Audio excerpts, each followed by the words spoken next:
হত্যাকাণ্ডৰ গোটেই বিষয়টো যে ৰাইজে আশ্বস্ত হ'ব পৰা নাই আৰু অসমবাসী ৰাইজে CBI তদন্ত দাবী কৰিছিল আৰু অসমৰ মুখ্যমন্ত্ৰী ডাঙৰীয়াই CBI পৰিৱৰ্তে CIDক তদন্তৰ ভাৰ অৰ্পণ কৰিছিল আৰু সেই সময়তে আমি অসমবাসী ৰাইজে আমি কৃষক মুক্তি সংগ্ৰাম সমিতিয়েও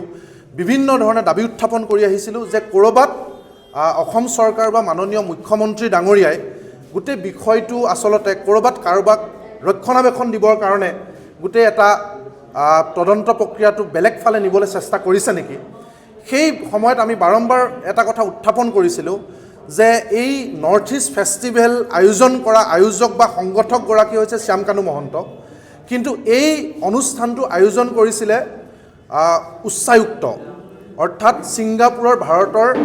উচ্চায়ুক্তৰ যিটো কাৰ্যালয় সেই কাৰ্যালয়েহে আচলতে এই নৰ্থ ইষ্ট ফেষ্টিভেলটোৰ আয়োজন কৰিছিল আৰু সেই উচ্চায়ুক্তৰ বিভাগটো হৈছে বৈদেশিক মন্ত্ৰালয়ৰ অধীন আমি সেইকাৰণে বাৰম্বাৰ কৈছিলোঁ যে 18 ছেপ্টেম্বৰ দিনটোৰ পৰা আজিৰ দিনটোলৈকে এগৰাকী বিশেষ ব্যক্তি অতি মৌন হৈ আছে তেওঁ হৈছে বিদেশত এই অনুষ্ঠান আয়োজন কৰা ছিংগাপুৰৰ যিটো ভাৰতীয় উচ্চায়ুক্তৰ কাৰ্যালয়ে যিটো কাৰ্যালয়ৰ আৰু মুখ্যমন্ত্ৰী ডাঙৰীয়াই আৰু এখোজ আগলৈ গৈ কৈছিলে যে মই শ্যাম কানু মহন্তক ভালকৈ চিনিয়ে নাপাওঁ লগেই পোৱা নাছিলোঁ কিন্তু সেই গোটেই কথা বতৰাবিলাক কৈ মুখ্যমন্ত্ৰী ডাঙৰীয়াই আচলতে সিদ্ধাৰ্থ বা শ্যাম কানু মহন্তকে দোষী সজায় তেওঁ গোটেই বস্তুটোৰ অজ্ঞতা প্ৰকাশ কৰি লগতে পবিত্ৰ মাৰ্ঘেৰিটাক ক'ৰবাত যেন ছেফগাৰ্ড দি আছিল এনেকুৱা ধৰণৰ আমি দাবী উত্থাপন কৰি আহিছিলোঁ গতিকে শেহতীয়াকৈ এখন বিশেষ পত্ৰ যোৱাকালিৰ পৰা প্ৰচাৰ হৈ থকা যিখন পত্ৰ যে এপ্ৰিল মাহৰ 29 তাৰিখে ছিংগাপুৰৰ ভাৰতীয় উচ্চায়ুক্তৰ কাৰ্যালয়ে অসমৰ মুখ্যমন্ত্ৰী ডাঙৰীয়ালৈ পত্ৰখন প্ৰেৰণ কৰিছিল আৰু পত্ৰখনত স্পষ্টভাৱে জনোৱা হৈছিল যে ছিংগাপুৰৰ ভাৰতীয় উচ্চায়ুক্তই নৰ্থ ইষ্ট ফেষ্টিভেলৰ আয়োজন কৰিছে আৰু সেই আয়োজনৰ কাৰণে কিছু আৰ্থিক সাহায্য বিচাৰিছিল আৰু সেই আৰ্থিক সাহায্যৰ কাৰণে শ্যাম কানু মহন্তই কথা পাতিব বুলি কৈছিল আৰু লগতে অসমৰ মুখ্যমন্ত্ৰী ডাঙৰীয়াক তাত উপস্থিত থাকিবৰ কাৰণে তেওঁলোকে অনুৰোধ জনাইছিল 29 এপ্ৰিলতে এই চিঠিখন প্ৰেৰণ কৰিছিল আৰু অনুষ্ঠান আছিল 19 ছেপ্টেম্বৰৰ পৰা আৰু আটাইতকৈ আচৰিত কথা যে সেই চিঠিখনত স্পষ্টভাৱে মুখ্যমন্ত্ৰী ডাঙৰীয়াই 29 এপ্ৰিলতে ৰিচিভ কৰি অসমৰ মুখ্য সচিব ৰবি গুপ্তা ডাঙৰীয়ালৈ প্লিজ স্পিক বুলি তাতে তেওঁ এটা নোট লিখি দিছিল অৰ্থাৎ সেই যে শ্যাম কানু মহন্তৰে পতা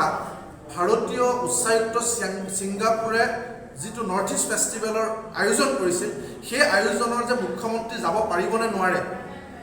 বা মুখ্যমন্ত্ৰীৰ সূচীখন প্ৰস্তুত কৰিবলৈ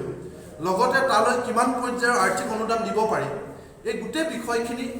পৰ্যালোচনা কৰিবৰ কাৰণে মুখ্যমন্ত্ৰীয়ে 29 এপ্ৰিলতে সেই চিঠিখন লাভ কৰি মুখ্য সচিব ৰবি গুপ্তালৈ পৰ্যালোচনাৰ কাৰণে প্ৰেৰণ কৰিছিল আৰু দ্বিতীয়তে সেই পত্ৰখন লাভ কৰি 11 মে'ত ৰবি গুপ্তা ডাঙৰীয়াই এক্ট ইষ্ট পলিচি বিভাগলৈ সেইখন প্ৰেৰণ কৰিছিল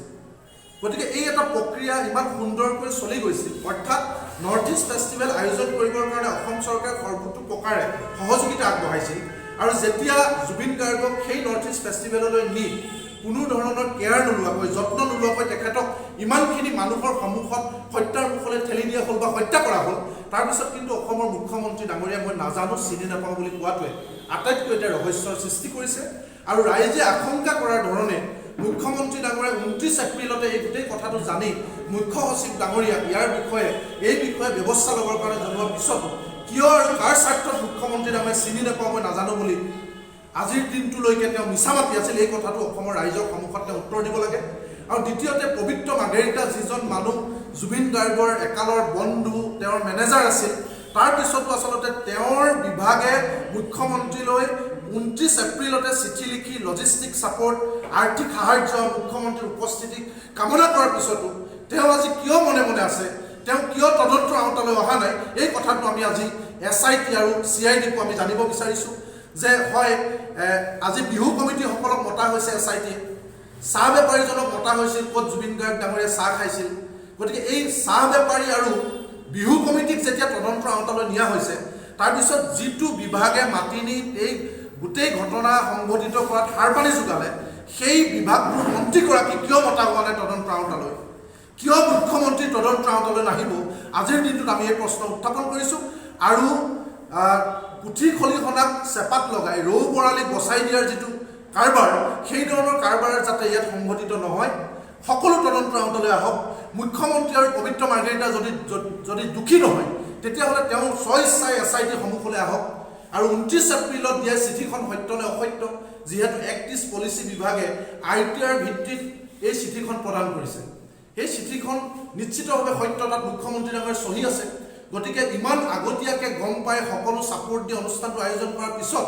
জুবিন গাৰ্গৰ মৃত্যুৰ ঘটনাৰ পৰা কিয় এই গোটেই কথা বতৰাবিলাক লুকুৱাই ৰখা হৈছে, এই কথাটো আমি ৰাজহুৱা কৰিবৰ কাৰণে মুখ্যমন্ত্ৰীক দাবী জনাইছোঁ।